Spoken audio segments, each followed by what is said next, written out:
Hello everyone and welcome back to Animation Pilgrimage, the show where Tennille and I take a look at every single theatrically released animated film in chronological order. I'm Whitney. Whitney? Yeah? Who are you? I'm Tennille. What did we just watch? Yeah, my first line on this review is, wow, okay, wow. I was expecting a lot of things. This was not it. We watched The Treasure Planet from Bojana Films of Bulgaria. I believe this is our first Bulgarian animated film that we've watched on the show. What a strange one. Yeah. You know, this honestly, this is gonna sound weird, but follow me on this. Uh-huh. This feels like the first Canadian animated film we watched. Yeah, a little. Which was about the werewolf Yeah. terrorizing pilgrims or something. The Enchanted Village or whatever. Mm-hmm. Yeah. The reason I say that is because this animation is terrible, nightmare fuel. Yeah. And that is the quote-unquote charm of the movie. Okay, this is legitimately one of those films where I really don't understand, like, a single decision that was made. Mm-hmm. I do not understand where any of this is coming from. And not on a, like, ooh, it's, like, trippy and a drug trip, and maybe the artists were on drugs or something like that. I don't know, maybe they were. But, like, I don't get the thought process behind these character designs, the progression of the story, the animation, what the characters decide to do when and where, the character animation of, like, their acting. Mm-hmm. Like, what is going on? What, at any point, did you ever just, like, stop and look at what you were doing and be like, wait, this isn't, this... Is it coming across the way you want, or isn't it? I don't know. The nicest thing I can say is that, you know, film is a language, and this director obviously doesn't speak it. And so that must make it very hard to make a film. Mm-hmm. And, you know, animation is hard. Animation is extremely difficult. You know, there's so many things. Like, you gotta be in charge of acting and being able to draw well and being able to communicate ideas through the language of film. And, you know, that's a lot of things that you gotta be able to do. And it's hard. It sure is. I don't know why this was theatrically released. Don't know. I can't imagine sitting in a theater and watching this. Oh. Anyways, I gotta say, yeah, I think this is Treasure Island, but in space.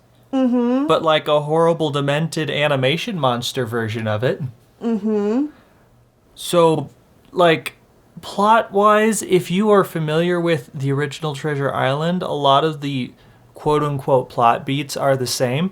But that's not the point of this movie. That's the only way I followed what was going on at all. Mm-hmm. Because, okay, I do want to say, I know that a few other people have reviewed this film. Yes. Here on the internet. So it's kind of been memed. I think there's also a reanimation project. Yes, there's a reanimation project of this film happening. Good luck, everyone, working on that. I'll be delighted to see it whenever it comes out. That being said, I'm pretty sure all of those have reviewed the English dub of this film. That's what I was going to say, is that I think that everybody who's done a review of this film has done the English dub. We watched the... original. Yeah, the original film. With the original language. Yeah, which just made it even harder for me to understand what the hell was going on. And the only reason I was able to keep up with the story was because I knew the basic beats of Treasure Island. So, yeah, our main character's name is Philip or Felipe? Philip. They call him Philip. Okay, he talks to old man Billy Bones, who gives him his map, and then he dies, and then he has a captain who he gives the map to, and they're gonna go to Treasure Planet, where what's-his-face left his treasure. So, he needs a crew, so John Super Silver shows up with his crew of androids, and they make for the planet, and then they get to the planet, and then there's, like, mutiny? Question mark? And then I can't say weird things happen. Weird things have been happening this entire time. Yeah, I'm just trying to get through the plot beats as quick as possible, and then we can talk about some of this really weird shit that happens. Okay. They get the treasure. John Super Silver steals the treasure. They're left on the planet, but then one of the androids mutinies the bad guys because Philip was nice to him once and treated him like a human. So they get back on the ship, but then the ship enters a black hole. Everyone dies except for Philip, who has to choose between himself or the treasure to send back to Earth. Because the escape pod's only big enough for one of them. So he sends the treasure, and he stays in the black hole, where he's actually the framing device for the entire movie. It starts with him in the black hole, just remembering his life up to that point. But anyways, he sends the treasure back home, and the bad guy didn't steal gold or treasure or anything. He somehow stole the concept... Captain Flint. Captain Flint somehow stole the concept of nature. And so when the treasure lands on Earth, it explodes and overwhelms the cold, desolate Earth as it has become. And suddenly animals and black people are raining from the heavens. And Stereotypical drawings of black people. Yeah, going... playing some classic Drums Mozart? They're playing Ode to Joy. Yeah. And it's like, this is an ending for the movie. And then they go on parade. And Mickey Mouse is there. Mickey Mouse is there! And then the movie ends. So that's the plot beats of this movie. Like, in the last 10 seconds, I guess it decides it's an environmental film, I guess. Yeah. Because there's no mention, at least that I can remember, of, like, environmentalism being a thing that it's about before. Technically, at like the very beginning of the movie, when he's talking to old Billy Bones, Billy Bones is talking about grass and cows and other concepts that Philip has no understanding of because they just live in this cold, desolate world. That totally happened, but I'm like, what the fuck are they going on about? I know. It doesn't make any sense because it feels like a fever dream at all times. Yeah. Well, and it's like, you reading the plot synopsis, like, yeah, that's... not necessarily the plot beats of Treasure Island, but, like, that's a story. Mm-hmm. That sure is a story that you told me. That's not what I watched. Uh-huh. Because the movie spends, like, 0.2 seconds on all of those beats that you just said, and then 98% of the film is not that. Yeah, 98% of the film is just horrible abomination animations happening. Like... in random tangents that if you weren't paying attention for the 0.2 seconds that they are explaining what they're doing, then you're just going to be lost because it's like, oh, we're doing hijinks where we're beating up all of Super Silver's crew members before Super Silver comes. So you kind of get the context of why all these people are coming after the fact. Mm-hmm. Well, they're coming to try to get the map, but then it doesn't make any sense. There's so much animation hijinks where things are being attacked and obliterated, but they're cartoon characters, so nobody dies until they actually die at the end of the movie. Mm-hmm. And the motion of everything is so nightmare-inducing because everything has 2 frames and exaggeration to the extreme, so everything moves way too quickly, but also way too slow at the same time. And on top of that, for some reason, all of the characters' heads are animated on top of every other layer of the movie. So when a character is moving their hands in front of their face, they're not moving it in front of their face, they're moving it behind their head because their head is pasted on top of the body. Well, and whenever they're talking, their whole head moves. Their whole head moves so much, and like they made head shit. Like it feels like they drew a head for every possible vowel sound or like sound, and then they phonetically went through and pasted those over and over and over again to fit the lip sync of the actors saying the words, which is smart, but also it makes the movie, when they talk, their heads just jitter all over the place because it's nightmare inducing. And then that doesn't even get into the segments where they're like green alien octopus things. As they were teleported back in time into the original Treasure Island, sort of. But not. Or the segments where they're chasing the bird on the planet. Or the segment where they had to sing opera to a robot dragon to quell its fire beasts. And then they also find sirens that are... Yes, they did. That were brought upon by some sort of Medusa-looking thing. Yeah.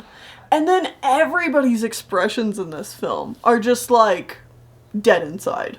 I am absolutely dead inside. Yeah, Philip and the captain never look like anything interesting is happening at any time ever. They'll be like doing some big action scene and the characters look half asleep. Yeah, they look bored out of their minds, and that's every character in this movie. Yeah. There are specific shots that are there for like one frame where a character will look surprised. Right. Throughout the entire movie. Yeah.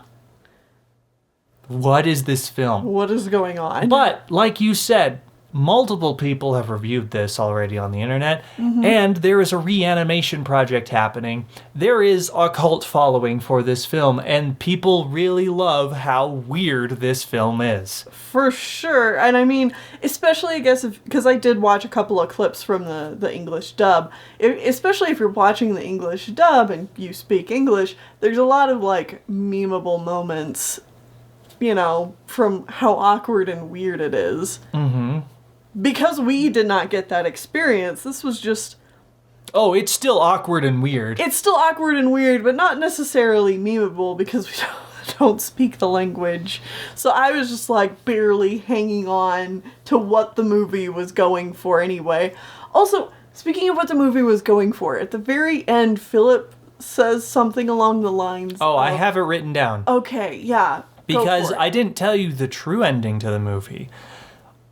So, OK Scale, thank you so much, found the original ending to the movie, which is not in the English dub or the original Bulgarian subbed version that we watched, because those are both apparently ripped from the same DVD, which uses the English cut of the film, which means the last line of the movie is cut off. Right. But there is a Czechoslovakian dub of the movie out there that still has the original line in it, which OK Scale then translated for us, and this is the final line of the film.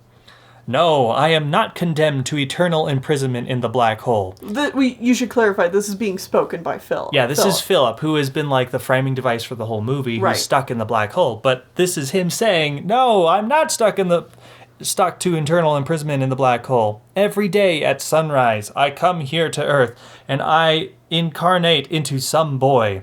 Yesterday, it was Jim Hawkins. Tomorrow, maybe it is is a boy named Philip. And maybe, no, it doesn't really matter. And that's how the movie ends! What the fuck is that supposed to mean? It means the movie doesn't matter. This is Treasure Planet, so it takes place in a theoretical, like, sci-fi future, but they're very also aware of the work of Robert Louis Stevenson's Treasure Island. Yes, they make multiple jokes and references to it, yes. Yes, the fact that, like, it's a book, And then, like, they go back in time, but, like, not really, because they're still in space to the quote-unquote original Treasure Island, but, like, it's a work of fiction, so what? And then he says he gets reincarnated into Jim Hawkins as if, like, he's actually the inspiration for Robert Louis Stevenson's Treasure Island. What?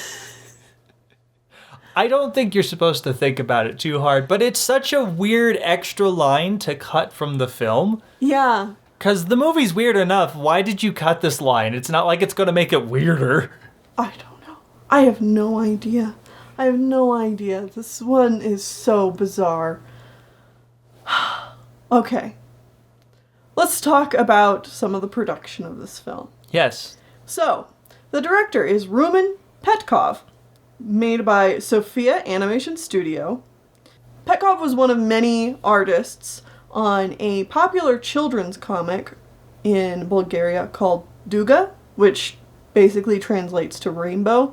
But, you know, he was one of the most popular artists there, doing his comic about, like, a stork and a frog. Okay. Which also later got a little animated short of. I watched a bit of that short, and the animation's not great, but it's certainly a step above what we saw here. Okay.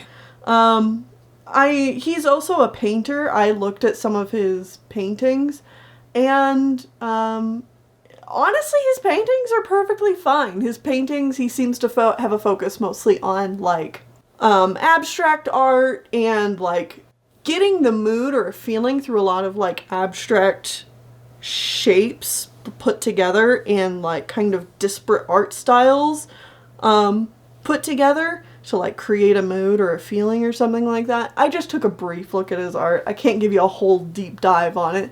But, like, looking at his paintings, I was like, okay, yeah, this is your strength, buddy. Because then, like, I saw some of his comic work, and I was like, I mean, this is fine, I guess, but I don't know. And then, yeah, he did this, but then, in the 90s, Okay. he went on to work as a storyboard artist, animator, animation director, and director for episodes of Johnny Bravo, Dexter's Laboratory, Cow and Chicken, I Am Weasel, the new Woody Woodpecker Show, several Charlie Brown shorts, Tom and Jerry Blast Off into Mars, Hey Arnold, the Jungle Movie, and Grandma Got Run Over by a Reindeer. All right, then. So, like, pretty prestigious career, all things considered. Yeah, he goes on to do quite a bit. Yeah. Which is shocking, Coming from this film. But, good for you, my dude. And then, music in the film was done by Tangra, which is a Bulgarian rock band. Okay. Rumen Petkov has also said about animation. His Wikipedia specifically quoted him as saying this, so I wanted to write it down and share it with you all. Animation will never die because it's like music, because it's running with the wind, because it's funny. What does that mean? If this is how you were an animation director, I would hate to be one of your animators. What are you talking about? Like, I'm sure this guy said things that made sense sometimes. But, like, if this is what your legacy is, what you're quoted for, like, what It's okay. It's not okay. It's okay. It's not. Sometimes very weird films happen. We don't have to like them. Because I'm going to be honest, I didn't like this movie either. Oh no, I didn't like the movie. I'm just mostly baffled. Because, and you know, of course, like, if he worked on all these things, he was probably perfectly fine at his job. But just, like, all the evidence points to the contrary. Like there's plenty of evidence to say that like he obviously did a good enough job because he was in like this comic magazine for a decent length amount of time, and you know is beloved and inspired a bunch of other animators from Bulgaria to pick up work in animation. And he worked on all these, you know, pretty fairly popular, well-known American franchises. Right. So it's like, you know, it was good on him. But then, you know, you watch this movie and I hear that quote and I'm lost, Whitney. Well, how about we stop being lost and we move on to the next film? I know what the next film is. Mm-hmm. I'm so excited. I'm sure you're not alone, because I want you all to join us back here next time as we watch The Secret of Nim, Don Bluth's first full-length animated film. Oh, so exciting. See you then. See you then. Pirat, pirat, pirat, aj dochodem,